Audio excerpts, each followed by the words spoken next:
श्री राधे राधे। भक्तों, जो प्रभु की भक्ति प्राप्त कर चुका है अर्थात महान भक्त है, उसके अंदर गुरु भक्ति भी होती है। वो गुरु के प्रति अश्रद्धालु हो, गुरु भक्ति न हो, ऐसा नहीं होता है। मैं आपका ध्यान आकृष्ट करना चाहता हूँ सार्वभौम महाप्रभु के लिए।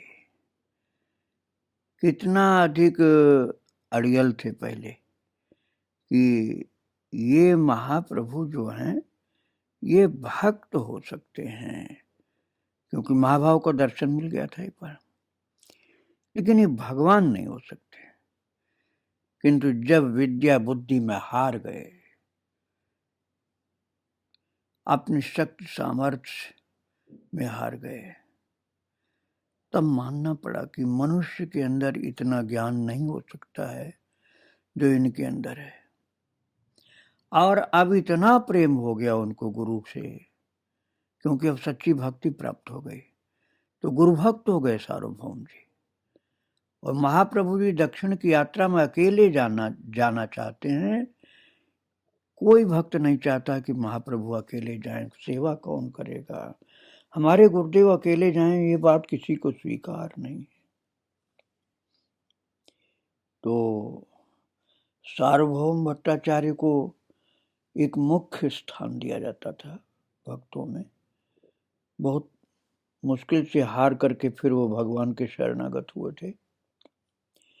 तो वो कह रहे हैं कि महाप्रभु, मुझे पुत्र शोक क्यों न हो गया, मेरा देहपात क्यों न हो गया, आपके चरण कमल का दर्शन न करके मैं आपका वियोग किस प्रकार सहन करूंगा।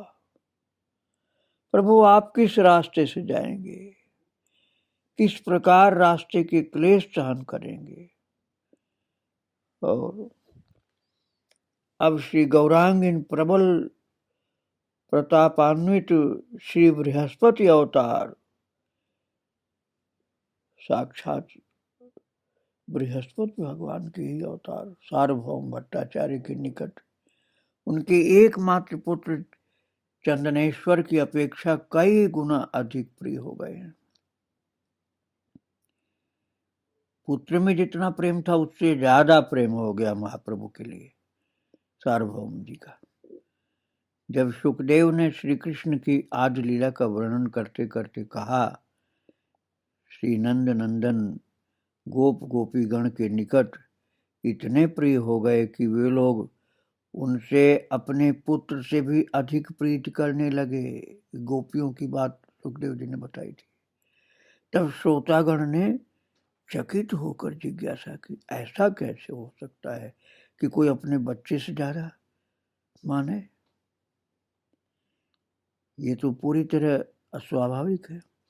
इस पर सुखदेव ने कहा, ये अस्वाभाविक नहीं वरन पूर्णतः स्वाभाविक है, क्योंकि कोई कितना भी निकट संपर्कीय हो, भगवान के बराबर निकट संपर्कीय कोई भी नहीं, कारण वे जीवों के प्राणों के प्राण है। अतः सार्वभौम ने जो कहा कि पुत्र मर जाए ये भी सहन कर सकता हूं, परंतु प्रभु का विरह सहन नहीं होता। मैं आपको अकेले कैसे जाने दूं? श्री गौरांग ने सार्वभौम का दुख देख करके कातर होकर कहा, भट्टाचार्य, तुम इतने दुखी क्यों हो रहे हो? मैं सेतु बंध तक जाऊंगा, बस गया और समझ लो कि गया और आया, और मैं तो बहुत जल्दी आ जाऊंगा, तात्पर्य था। तो श्री कृष्ण की कृपा से जल्द ही वापस आऊंगा, आप चिंता मत करो। ये जो प्रभु ने कहा कि जल्दी ही वापस आऊंगा, इससे सभी आश्वस्त हुए, क्योंकि वो लोग जानते थे कि प्रभु का वाक्य अव्यर्थ है। जो बोलेंगे वो सत्य ही करके छोड़ेंगे, ऐसा नहीं कि असत्य छोड़ दें। अर्थात तो असत्य नहीं बनाएंगे, बोले हुए वाक्य को सत्य ही सिद्ध करेंगे, और तात्पर्य आएंगे जल्दी। सार्वभौम ने उस समय प्रभु को उनकी इच्छा से निवृत्त करने का और यत्न फिर नहीं किया। उन्होंने सोचा कि बाद में सुविधा के अनुसार ऐसा करेंगे। फिर भी उन्होंने कहा, प्रभु तुम स्वेच्छामय हो, हम तुम्हें रोक नहीं पाएंगे, पर जाना ही है तो कुछ दिन और रुक जाओ ना, प्राण भरकर तुम्हारे श्री चरण दर्शन कर लूं। इस बात पर प्रभु राजी हो गए। सार्वभौम प्रभु को रोज ही निमंत्रण देकर जी भर कर खिलाने लगे। पहले एक सन्यासी की सेवा कर रहे थे, अब गुरु की सेवा कर रहे हैं। नहीं, केवल गुरु की नहीं, भगवान की सेवा भी कर रहे हैं। भाव बदल गया ना भक्तों। आपके भाव पर ही तो भक्ति है। पहले एक सन्यासी की सेवा थी, फिर गुरु की सेवा हो गई, अब तो भगवान की सेवा हो गई। उनकी स्त्री महाराज भोजन बनाती और सार्वभौम स्वयं परोसते थे। सार्वभौम और भक्तगण प्रभु को निवृत्त नहीं कर सके। प्रभु जाएंगे, ये तय हो गया, परंतु एक सेवक साथ ले जाएंगे। सभी के अनुरोध पर उन्होंने ये स्वीकार कर लिया, क्योंकि सब ने कहा कि प्रभु जब हम लोग नहीं जाएंगे चलो कोई बात नहीं, लेकिन एक आपका सेवक तो होना चाहिए। बिना सेवक के अकेले ऐसे कैसे आप चले जाएं? एक सेवक जरूर ले जाइए अपने साथ। बड़ी विनती सबने किया था, तो इस बात को प्रभु ने मान लिया। फिर भक्तों का अतिशय भाव देखकर सार्वभौम के अनुरोध पर प्रभु 5 दिन रह गए। उन्होंने कहा तो थोड़ा दिन रुक के जाइएगा, तो रुक गए। छठे दिवस बोले प्रभु, छठे दिन बोले मैं जा रहा हूं। ये सुनकर सबके मुख मलिन हो गए। ऐसी गुरु भक्ति, भगवत भक्ति थी इन सबकी। मन से दुखी होकर सभी चुपचाप प्रभु के साथ श्री जगन्नाथ मंदिर गए। प्रभु ने सभी के समक्ष हाथ जोड़कर जगन्नाथ भगवान से दक्षिण भ्रमण की आज्ञा मांगी। पुजारी ने तभी आज्ञा माला और चंदन ला करके दिया। प्रभु ने भी महाआनंदित होकर के माला ग्रहण की। तब सबने मिलकर मंदिर की प्रदक्षिणा की। तत्पश्चात समुद्र का रास्ता पकड़ा। भक्तगण साथ में चले। अब आप लोग विचार करिए, दक्षिण भारत के लिए उस समय रोड नहीं कोई बनी थी, समुद्र के किनारे किनारे जाना था महाराज, जगन्नाथपुरी से रामेश्वरम तक। और भक्तगण साथ में चले हैं थोड़ी दूर तक पहुंचाने के लिए, आगे तो जाने के लिए मना था उनको। ब्राह्मण के हाथों प्रसाद का भोजन और प्रभु के भृत्य के हाथों 4 कौपीन बहिर्वास ये बांध करके भक्तों ने दिया है। और कुछ चल करके प्रभु रुके और सार्वभौम को घर वापस जाने के लिए अनुरोध करने लगे कि आप घर जाइए। सार्वभौम ने कहा, प्रभु मेरा एक निवेदन है। गोदावरी के किनारे विद्यानगर में वहां के अधिकारी श्री रामानंद राय हैं। वह देश गजपति प्रताप रुद्र के अधिकार में है। वे रामानंद राय जाति से कायस्थ हैं और विषयी का कार्य करते हैं। मेरी इच्छा है कि आप इसी वजह से उनकी उपेक्षा मत कीजिएगा, उन्हें दर्शन अवश्य दीजिएगा। उनके समान भक्त और रसज्ञ इस पृथ्वी पर और नहीं है। मैं उनकी बातें समझे बिना विद्या मत में हमेशा उनका उपहास करता रहा हूं। अब आपकी कृपा के बल से उनका महात्म कुछ समझ पाया हूं, अतएव आप उनकी उपेक्षा मत कीजिएगा प्रभु, बहुत महान भक्त हैं। प्रभु ने कहा ऐसा ही होगा। प्रभु ने सार्वभौम को और साथ नहीं जाने दिया। बोले घर जाओ, जाकर श्री कृष्ण भजन करना घर पहुंचकर, और मैं तुम्हारे आशीर्वाद से लौट करके आऊंगा। ऐसा कह करके सार्वभौम को हृदय से लगा करके अति प्रेम के साथ गाढ़ आलिंगन किया महाप्रभु ने। प्रभु चल दिए। भट्टाचार्य कुछ स्थिर होकर के खड़े रहे और महाराज कांपने लगे भट्टाचार्य, गुरु वियोग में, प्रभु वियोग में। और अब उनके लिए वो सन्यासी तो केवल एकमात्र नहीं थे न, भगवान थे, गुरु थे। प्रभु प्रभु प्रभु ऐसा बोलते बोलते सार्वभौम भट्टाचार्य जमीन पर मूर्छित होकर गिर गए। श्री गौरांग ने और मुड़कर नहीं अब देखा। सोचे कि अब मैं फिर रुका तो नहीं जा पाऊंगा। चलते रहे, किंतु थोड़ा धीरे धीरे चल रहे थे। प्रभु क्या सोचकर मुड़कर देखेंगे, फिर क्या देखेंगे, और देखकर सहन भी कैसे करेंगे। किंतु भक्तगण तुरंत सार्वभौम को घेर कर बैठ गए और कुछ देर में सार्वभौम को चैतन्य लाभ हुआ। तब भक्तगण ने उनको समझा बुझा कर किसी के साथ घर भेज दिया। सार्वभौम जैसे बाणविद्ध मृग की भांति धीरे धीरे घर जाने लगे। इधर भक्तगण प्रभु के साथ सम्मिलित होकर समुद्र के किनारे किनारे अलालनाथ तक पहुंचे। प्रभु ने अलालनाथ को प्रणाम कर नृत्य आरंभ किया। प्रभु के हाव भाव, सौंदर्य, नृत्य और उनकी वस्त्र और उनकी नई उम्र अवस्था युवा देख करके चारों ओर से लोगों का समागम होने लगा और वे सब भी उन्मत्त होकर के अपने घरों को भूलकर हरि हरि हरि हरि बोलकर नृत्य करने लगे। इस नृत्य के कलरव के मध्य प्रभु का भोजन करना मुश्किल हो गया। भक्तों ने निरुपाय होकर मंदिर के कपाट बंद कर दिए। गोपीनाथ जो प्रसाद का भोजन लाए थे वो सर्वप्रथम निताई और गौरांग को खिलाया। बचा हुआ प्रसाद आपस में बांट करके पाया। लोगों की भीड़ क्रमशः बढ़ने लगी। सभी प्रभु एक बार दर्शन दो, प्रभु एक बार दर्शन दो, ऐसे बोल करके चीत्कार करने लगे। लोगों की इतनी भीड़ कि भक्तों का दरवाजा खोलने का साहस अब नहीं रहा। इतनी भारी भीड़ थी, क्योंकि किसी तरह से लोगों को मालूम हो गया कि तो भगवान है साक्षात।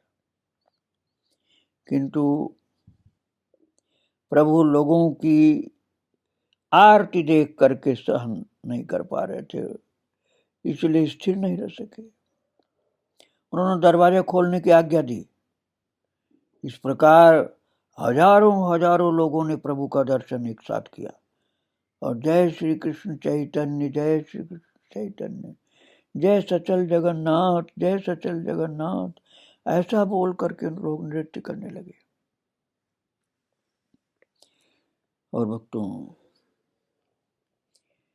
पहले तो लोग इनको सन्यासी ही मानते थे, फिर भी दर्शन मात्र से लोगों ने उनको भगवान मान लिया। इतना आनंद आया सबको कि एक एक करके धीरे धीरे लोग यही मानने लगे, नहीं भगवान है, ये केवल सन्यासी नहीं है। पूरी रात्रि इसी प्रकार नृत्य और हरिनाम के कोलाहल में बीती। ये सब देख करके नित्यानंद अन्य भक्तों से बोले, अब तुम प्रभु के दक्षिण भ्रमण का उद्देश्य समझे? ऐसे हर गांव में होगा।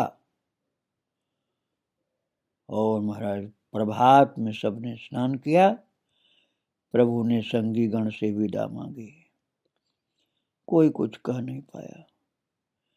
प्रभु ने सबको हृदय से लगा लगा कर गाढ़ा लिंगन दिया और एक एक करके महाराज सब प्रेम समाधि में डूब गए, मूर्छित हो गए।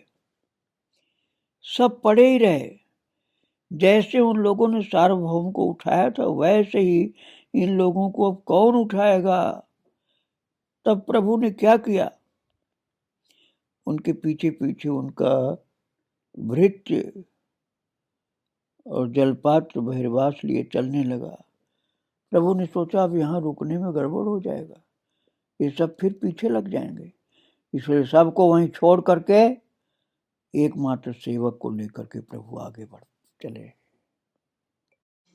श्री गौरांग व्याकुल होकर के भृत्य के साथ जल्दी जल्दी चले कि यहाँ रुकना अब बहुत ज्यादा बाधक बन जाएगा, इसलिए व्याकुल हृदय से चले। यहाँ रुक गया तो सब ये मूर्छित से जो हैं, ये कैसे मैं इनको छोड़ करके आगे जा पाऊंगा, इसलिए रुकने में बाधा है। भक्तगण पड़े रहे। इसी प्रकार महाराज पूरा दिन और पूरी रात बीत गई जो वियोग में पड़े हुए थे। अगले दिन प्रातः वे लोग उठ करके रोदन करने लगे और फिर रोते रोते ही धीरे धीरे धीरे नीलाचल की ओर वापस जगन्नाथपुरी की तरफ वापस गए। श्री गौरांग अपने प्रिय जीवों का उद्धार करने जा रहे हैं। भक्तों को पीछे छोड़कर प्रभु ने कुछ आगे जाकर दोनों हाथ उठाकर अति मधुर नृत्य और अति गंभीर स्वर में कीर्तन आरंभ किया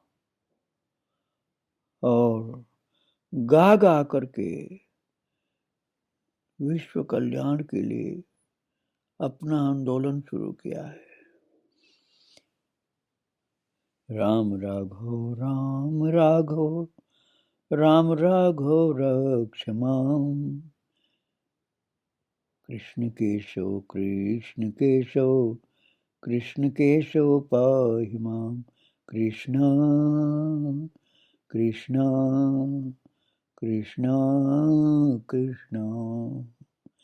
इस तरह से गा रहे थे महाप्रभु और उनके मुख से तो परम दिव्य सुंदरतम सुमधुर कीर्तन प्रकट हो रहा था, जिसको सुन करके मानो त्रिभुवन सुशीतल और आश्वस्त हो रहा था। प्रभु की एकदम नई उम्र, अति सुंदर शरीर, 25 वर्ष के थे उस समय महाप्रभु। सर्वांग मनोहर लंबा शरीर, अति सुंदर। परिधान, क्या परिधान था? कौपीन और बहिर्वास अर्थात लिंगोटी और अचला। दोनों हाथ ऊपर की ओर और उसमें जप की माला, उस माला को भक्ति पूर्वक मस्तक पर रख लिया और सुमधुर स्वर में कृष्ण कृष्ण पाहि माम, कृष्ण कृष्ण पाहि माम, ये गा रहे हैं। कमल नेत्रों से अविरल धारा बह रही थी। प्रभु क्यों जा रहे हैं? पतित जीवों का उद्धार करने जा रहे हैं। ऐसा लगता है कि देवता लोग उस समय अंतरिक्ष में प्रभु की सुंदरतम शोभा का दर्शन करके उनके मस्तक पर पुष्प वर्षा करने लगे, आकाश से पुष्प गिरने लगे। प्रभु को बाह्य ज्ञान नहीं था, किसी के साथ बात भी नहीं कर रहे थे। सेवक भी चुपचाप उनके पीछे चल रहा था। विचार करो भक्तों, वो सेवक कितना भाग्यशाली था कि सब भक्तों को पीछे छोड़ दिया, लेकिन अब भी वो सेवक भाग्यशाली महाप्रभु के सामान जो हैं, वस्त्र आदि, वो लेकर चल रहे हैं सेवक जी महाराज। और प्रभु की गति अति संयत है, एकाग्रचित्त होकर चल रहे हैं और हठात स्थिर हो गए, फिर खड़े हो गए। बाद में बैठे कहीं, नहीं तो खड़े हैं। कुछ देर बाद पता चला, जिस प्रकार पुष्प प्रस्फुटित होते ही मधुकर उपस्थित होते हैं, इसी प्रकार प्रभु के बैठते ही दो एक करके अनेक लोग आ गए और प्रभु के दर्शन करके हरि हरि हरि ऐसे बोल के नृत्य करने लगे वो लोग जो आए थे। कुछ ही देर में प्रभु उठ करके नृत्य करने लगे। क्रमशः प्रेम की तरंग उठी। प्रभु दो एक लोगों को आलिंगन कर पुनः चल दिए। एक दो लोगों को आलिंगन प्रदान किया, फिर चल दिए। कभी रास्ते के लोग प्रभु के पीछे पीछे चल देते थे। प्रभु ने कहा, बोलो हरि बोल, हरि बोल, हरि हरि बोल। और वे लोग भी हरि हरि बोल करके चलने लगे। इस प्रकार कुछ दूर जाते जाते उनमें से किसी का मन निर्मल, हृदय क्षेत्र आर्द्र, और महाराज ऐसा प्रेम का बीज वपन कर दिया कि प्रभु ने मुड़कर खड़े हुए और उनकी वो आलिंगन प्रदान किया, और वो महाराज बेसुध से हो गए प्रेम में, और प्रभु आगे बढ़े, काम कर दिया जो करना था। लोगों ने प्रभु का एक बार दर्शन किया, या एक लोगों ने, दो लोगों ने आलिंगन भी प्राप्त कर लिया। बस इतने से उस क्षेत्र का किस प्रकार उद्धार हो गया कि आश्चर्य में लोग पड़ गए कि संपूर्ण क्षेत्र भक्त हो गया। प्रभु ने दक्षिण देश में जिस शक्ति से भक्ति का प्रचार किया वो अद्भुत था। आश्चर्य का विषय ये था कि सब लोग हरि हरि हरि हरि, हरे कृष्ण हरे कृष्ण हरे कृष्ण बोलना सीख गए। महाराज जो कभी नहीं बोले थे वो लोग भी, और बोलने लगे और उन्मत्त होकर नृत्य करने लगे। और प्रभु के धर्म का जो निगूढ़ तत्व है उसकी महाराज समझ उन लोगों को धीरे धीरे होने लगी, और स्फूर्त हुई उनकी अंतर चेतना। प्रभु के पार्षद और लीला लेखक उनके भाव भरे हुए हृदय से जो कुछ समझ पाए बस उसके अनुसार कोई उनकी लीला लिखता था, कोई दर्शन करता था। जिस प्रकार मिट्टी कुम्हार के लिए, उसी प्रकार कोई जीव जिस पर कृपा करेंगे उनके लिए। प्रभु ने किसी को स्पर्श किया, किसी को ऐसा न करके केवल कहा हरि बोलो, और फल एक ही था। स्पर्श कर दिया उसका भी भक्ति रूप प्रकट हो गया, और जिसको हरि बोलो प्रेम से कहा उसके अंदर भी भक्ति प्रकट हो गई। एक में श्रीमुख के वाक्य द्वारा और दूसरे में स्पर्श द्वारा शक्ति संचार हुआ। किसी को तो आलिंगन प्रदान करके वही कृपा कर दी, और किसी को अपने श्रीमुख से हरि बोलो कह करके वही कृपा कर दी। और प्रभु विचार करके किस क्रिया के द्वारा किसका उद्धार होगा या सहज ही करते जा रहे हैं तो वही जाने की विचार कर रहे हैं कि अपने आप हो रहा है। प्रभु की लीला के विषय में मनन करने से ऐसा बोध नहीं होता कि ज्यादा कुछ सोचते हुए, अपने आप होता जा रहा था। और सब भक्तगण जो रास्ते में मिल रहे थे सब के सब इतनी प्रीति प्राप्त कर ली, इतनी भक्ति प्राप्त कर ली कि सब उनके सच्चे पक्के अनुयायी हो गए। पीछे भागते हैं भागते हैं भागते जाते हैं और कीर्तन करते जाते हैं। कोई एक गांव, कोई दो गांव, कोई 4, 6, 10 गांव तक पीछे भागता है। और इस प्रकार से संपूर्ण दक्षिण भारत का स्वरूप पूरा भक्ति में बनाते चल रहे हैं। महाप्रभु की इस यात्रा में हम आपको लेकर के आगे और चलेंगे, किंतु आज तो हम महाप्रभु को और उनके भक्तों को बारंबार प्रणाम करके यहीं विराम दे रहे हैं। श्री राधे राधे, जय जय श्री राधे श्याम, जय जय श्री सीताराम। वृंदावन बिहारी लाल की जय, राधा रानी की जय, गौरांग महाप्रभु की जय। जय जय श्री राधे श्याम, जय जय श्री